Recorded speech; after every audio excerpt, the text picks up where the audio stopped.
మన ఆస్య బ్రహ్మ అంటే బ్రహ్మానందం గారు మీకు చెప్పంత మాత్రదాన్ని అయితే నేను కాదు. ఎందుకంటే అనుభవంలో వయసులో పెద్దవారు మీరు. ఎన్నో కొన్ని వేల సినిమాలు తీసి మీ ఆశయం ద్వారాగా ఎంతో మంది నవ్వించరు, ఇప్పటికీ నవ్విత్తనే ఉన్నారు. ఎందుకంటే మీరు వేసే పంచెలకి ప్రతి వాళ్ళం ఎన్ని బాధలుండా మరిసిపోయి పగలబడి నవ్విన వాళ్ళం ఎంతో మంది. ఆ పరంగా మీరు ఇట్టేనరు.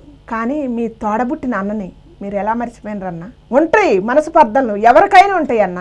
కాకపోతే ఏం జరిగిందో మాకైతే తెలియదు. కానీ మీ తోడబుట్టిన అన్న, మీరిద్దరు ఒక తల్లి కడుపు పుట్టినోళ్ళే కదా. తల్లికి 4 పుట్టినాం, అందరు పోయారు, మేము ఇద్దరమే ఉన్నాం. నా తమ్ముడు బ్రహ్మానందం గారు ఒక్క మాట అన్నయ్య ఎలా ఉన్నవరా అని పలకరిస్తే చాలు అని కన్నీళ్లు పెట్టుకుంటాడు. దయచేసి ఈ పరంగా మన బ్రహ్మానందం గారిని నేను ఒక్కటే వినవించుకుంటున్నా. దయచేసి ఒక్కసారి నీ తోడబుట్టిన అన్నని ఎలా ఉన్నావు అన్నయ్య అని అంట పలకరి బ్రహ్మానందం గారు.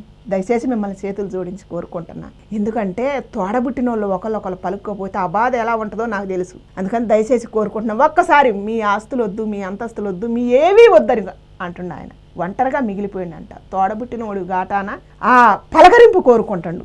దయచేసి పలకరియాలని కోరుకుంటున్నాం మన బ్రహ్మానందం గారిని.